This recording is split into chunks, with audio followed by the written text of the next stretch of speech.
नमस्कार, स्वागत है आप सभी का। मैं हूं आपके साथ शाफनी पटनायक। बुलेटिन की शुरुआत करेंगे सिरमौर जिले के 4 विधानसभा क्षेत्रों से संबंधित हाटी क्षेत्र के ट्राइबल स्टेटस से संबंधित बिल को राज्यसभा से मंजूरी मिल गई है। राज्यसभा में बिल पास होने के बाद हाटी क्षेत्र में खुशी की लहर है। लोकसभा में ट्राइबल स्टेटस संबंधित बिल पहले ही पास हो चुका था। केंद्र हाटी समिति ने बिल पास होने पर केंद्र सरकार और आंदोलन से जुड़े सभी लोगों का आभार व्यक्त किया। हाटी क्षेत्र को जनजातीय दर्जा मिलने के बाद क्षेत्र के लगभग 2,25,000 लोगों को इससे संबंधित लाभ मिलेंगे। क्षेत्र के लोगों की लगभग 5 दशक पुरानी मांग पूरी होने के बाद क्षेत्र में जश्न का माहौल है। इलाके में लोग ढोल नगाड़े बजाकर खुशी का इजहार कर रहे हैं। वहीं पावंटा साहिब में केंद्र हाटी समिति के अध्यक्ष और अन्य पदाधिकारियों ने बिल पास करवाने के लिए केंद्र सरकार का आभार व्यक्त किया। कॉन्स्टिट्यूशनल अमेंडमेंट बिल हाटी का जो राज्यसभा में पेश हुआ है, ये बिल पहले ही लोकसभा जो है इसको पास कर चुकी है दिसंबर में, लेकिन राज्यसभा में जो है काफी समय के बाद ये पास हुआ है। इसमें लगभग 13 एमपीओ ने भाग लिया। उन माननीय सांसदों का भी मैं बहुत धन्यवाद करना चाहता हूँ। और वो माननीय सांसद जो है विशेष रूप से मध्य प्रदेश से थे, कर्नाटका के थे, और जो बाहर के अलग अलग सांसदों ने जो है इस मुद्दे पे, अगर आपने विस्तृत भी बहस सुनी होगी, जिन्होंने भी इस मुद्दे पे बोला, उन्होंने एक बात जरूरी की कि ये जो हाटी समुदाय है ये बहुत ही इनके साथ भेदभाव हुआ है। ये सारे लोकल पैरामीटर पूरे करते थे 40 वर्ष पहले, लेकिन किसी भी सरकार ने जो इनकी तरफ ध्यान नहीं दिया। आज का दिन बहुत ही ऐतिहासिक दिन है। आज एक ऐसा निर्णय हमारी केंद्र की सरकार ने लोकसभा के बाद राज्यसभा के अंदर आज किया है, जिसकी लड़ाई 4 विधानसभा के लोग, पूरा गिरिपार क्षेत्र पिछले 55 वर्षों से लड़ाई लड़ रहा था। उत्तराखंड के जौसार बावर की तर्ज पर जो 1967 में जिसको जनजाति का दर्जा मिल गया था, उसी तर्ज पे गिरिपार का क्षेत्र भी जनजाति के दर्जे की मांग। वहीं जिला मंडी में बीते दिनों हुई मूसलाधार बारिश से भारी जानमाल का नुकसान हुआ है। मंडी में पत्रकारों से बातचीत करते हुए पूर्व मंत्री ठाकुर कोल सिंह ने कहा है कि स्वराज घाटी के तुनाग में जो भयंकर बाढ़ आई उसकी सीबीआई जांच होनी चाहिए। उन्होंने कहा, इस बाढ़ और मलबे के पानी में बड़े पैमाने पर देवदार की लकड़ी कहां से आई है और यह लकड़ी कहां छुपाई गई थी और इतने बड़े पैमाने पर कहां अवैध कटान हुआ, यह जांच का विषय है। उन्होंने इस बाढ़ में आई लकड़ियों की जांच सीबीआई से करवाने की मांग की है। उन्होंने कहा कि पूर्व मुख्यमंत्री जयराम ठाकुर प्रदेश के सबसे खर्चीले मुख्यमंत्री साबित हुए हैं। उन्होंने कहा कि वर्तमान समय में जो प्रदेश में आपदा आई है उसमें सरकार का सहयोग करने के बजाय जयराम ठाकुर घटिया राजनीति कर रहे हैं। अगर जनता ने उन्हें विपक्ष में बैठाया है तो उन्हें बेहतर विपक्षी दल की भूमिका अदा करनी चाहिए। जिस तरीके से वहां लकड़ियों की घाड़ आई, बाढ़ आई लकड़ियों की, हम जयराम से पूछना चाहते हैं कहां से वो लकड़ियां आई, कटे हुए ठेले कहां से निकले। मैं चाहता हूं हिमाचल सरकार से कि इसकी जांच की जाए कि उस क्षेत्र में कितनी सड़कें ऐसी बनी जिसमें फायरिंग था, फॉरेस्ट की मंजूरी नहीं थी, अंधाधुंध पेड़ काटे गए, पेड़ काट करके उनके टुकड़े बना के नालों में फेंके गए, उसके ऊपर मिट्टी फेंक दी गई और उसी का नतीजा है कि जो।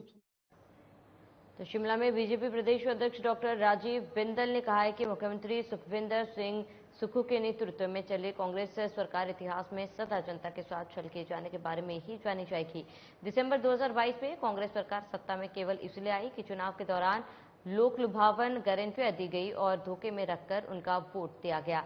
राजीव बिंदल ने यह आरोप लगाया कि कांग्रेस सरकार 22 लाख बहनों के साथ धोखा कर रही है। मुख्यमंत्री का कहना है कि बयान के हमने बहनों की गारंटी पूरी कर दी। इस बात को साबित करता है कि कांग्रेस पार्टी और कांग्रेस सरकार की नीयत में पहले दिन ही खोट था और आज भी है।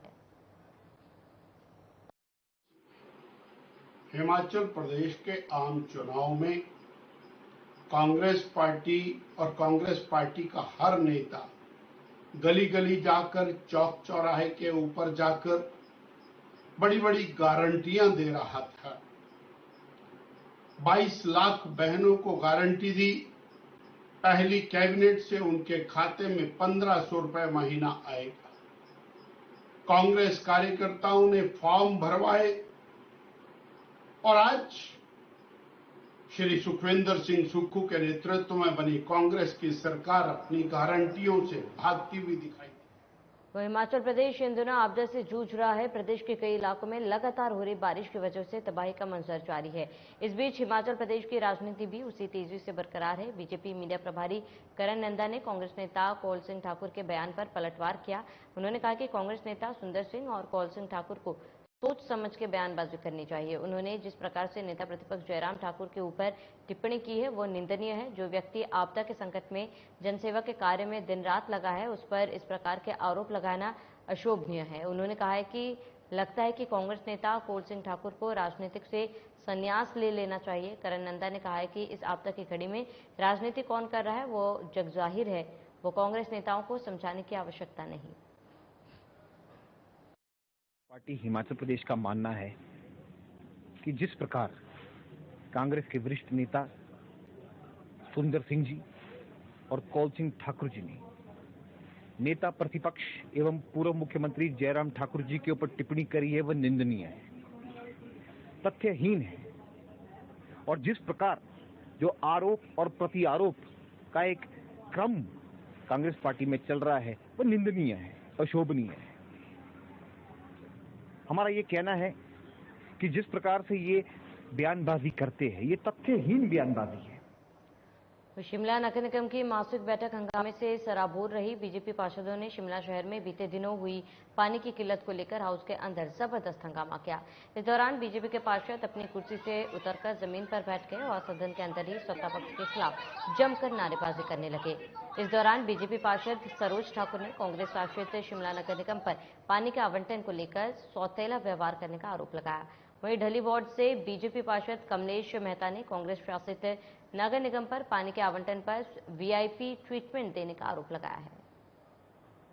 बिल्कुल सही है कि आज पानी को लेके हम सभी लोगों ने अंदर प्रोटेस्ट किया और इसका मेन कारण यही था कि पिछले 1.5 महीने से जो शिमला शहर की जनता है वो पानी के लिए त्राही त्राही कर रही है, पानी नहीं मिल रहा है।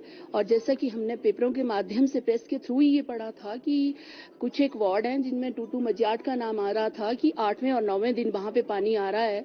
तो इसी चीज को लेके और पानी के मुद्दे को लेके हमने एक प्रेस वार्ता की थी। तो वहां के जो पार्षद हैं उनका कहना था कि हमारे वार्ड में जो है वो पानी की कोई समस्या नहीं है, पानी प्रॉपर तरीके से आ रहा है। अगर वहां पे ये चीज है कि वहां पे पानी आ रहा है 3rd या 4th, तो या तो प्रेस वालों ने गलत दिया है कि वहां 8th या 9th डे पानी आ रहा है, और ये मेरे भी नॉलेज में था क्योंकि वहां के लोगों के जो वहां की पहले के पार्षद हैं उनके थ्रू भी ये हमारे को फोन पे जानकारियां मिल रही थी कि वहां जो है 8th और 9th डेज पानी आ रहा है। नहीं, मैंने खुद फोन नहीं किया था, मेरे वार्ड से किसी ने पानी के लिए फोन किया तो उनको वहां से जवाब आता है कि हम पहले वीआईपी को पानी देंगे, अगर पानी बचेगा उसके बाद हम आपको देंगे। उसके बाद मैंने इनको एक सोशल मीडिया में पोस्ट डाली कि मेरे लिए मेरी पब्लिक ही वीआईपी है और हमें बेशक मुझे मत दो पानी, लेकिन मेरी पब्लिक को पानी मिलना चाहिए। और हमारा एरिया ऐसा है जहाँ टैंकर नहीं जा सकता है और घरों में बुजुर्ग लोग होते हैं वो कहाँ बाल्टी उठा के जाएंगे। तो मेरा यही क्वेश्चन था कि वीआईपी कोई नहीं है, वीआईपी पब्लिक।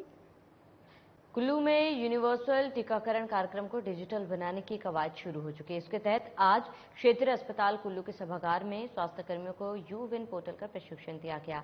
आगामी अगस्त माह से यूविन प्लेटफॉर्म के माध्यम से गर्भवती महिलाओं और बच्चों के टीकाकरण, पंजीकरण, टीके से संबंधित जानकारी आसानी से मिल जाएगी। साथ ही टीकाकरण की तारीख पास आने पर मोबाइल पर मैसेज भी आएगा। जिला स्तरीय कार्यशाला में मास्टर ट्रेनर यूएनटीपी के project officer doctor Avinash Shimla से ऑनलाइन माध्यम से जुड़े और उन्होंने बताया कि यूनिवर्सल टीकाकरण कार्यक्रम को डिजिटल बनाने के लिए कोविन की तर्ज पर यूविन प्लेटफॉर्म बनाया गया। यूविन पोर्टल पर गर्भवती महिलाओं का पंजीकरण, प्रसव का रिकॉर्ड, टीकाकरण, नवजात के पंजीकरण की सुविधा होगी।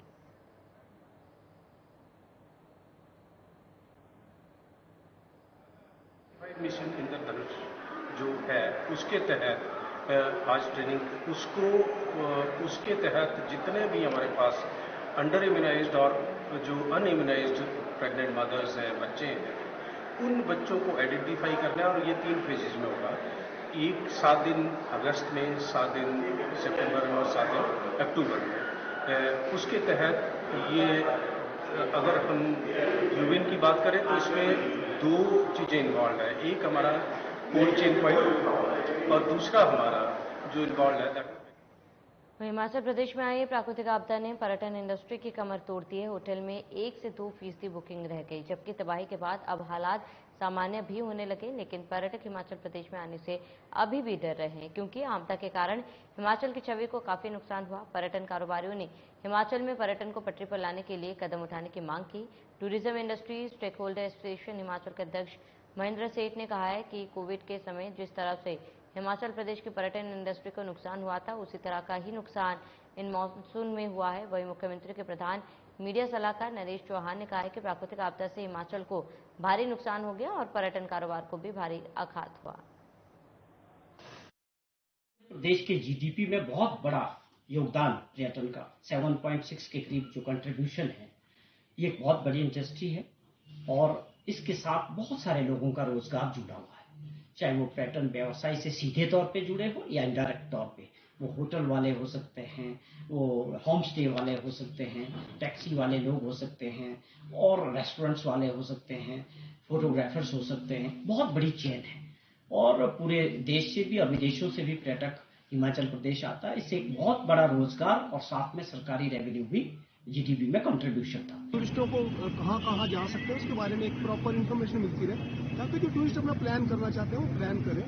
और हमें सबसे बड़ा फियर ये है कि जो सितंबर अक्टूबर में जो दुर्गा पूजा सीजन लगता है, उसमें जो है बहुत सारे टूरिस्ट जो है वो प्लानिंग करके आते हैं, एडवांस बुकिंग्स में आते हैं। तो जब उनको रोड्स की सर्टेनिटी का नहीं पता होगा तो वो उससे डेंट पहुंचेगा, उससे हम लोगों को भी नुकसान होगा और सरकार को भी जो है रेवेन्यू का लॉस होगा।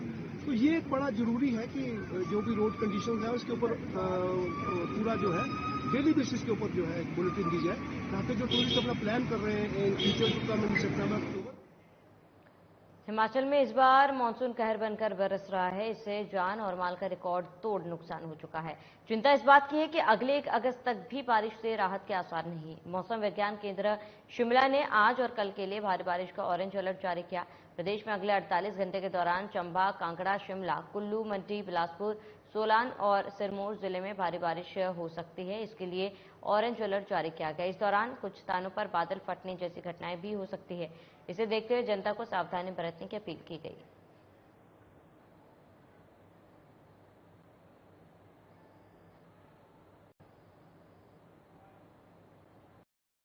3 दिन तो ऑरेंज अलर्ट रहेगा और heavy to very heavy rainfall होने की संभावना भी है 1-2 जिलों में। उसमें शिमला, सिरमौर, सोलन, मंडी, कांगड़ा, हमीरपुर, चंबा और बिलासपुर, इन जिलों में मॉडरेट टू हैवी रेनफॉल होने वाला अगले 3 दिन। तो अभी बिल्कुल रिलीफ नहीं मिलेगा रेनफॉल से, जो बारिशें चल रही हैं बिल्कुल कंटिन्यू करेंगी। उसके बाद 29 के आसपास कुछ कमी आएगी रेनफॉल में। अगले 3 से 4 दिन फिर बारिश कम होगी, तो 3 अगस्त तक ये संभावना है कि कुछ बारिशों में कमी आएगी। और चलिए इसके साथ इस बुलेटिन में फिलहाल मेरे साथ देते हैं। देश प्रदेश के तमाम बड़ी खबरों के लिए बने रहे हमारे साथ।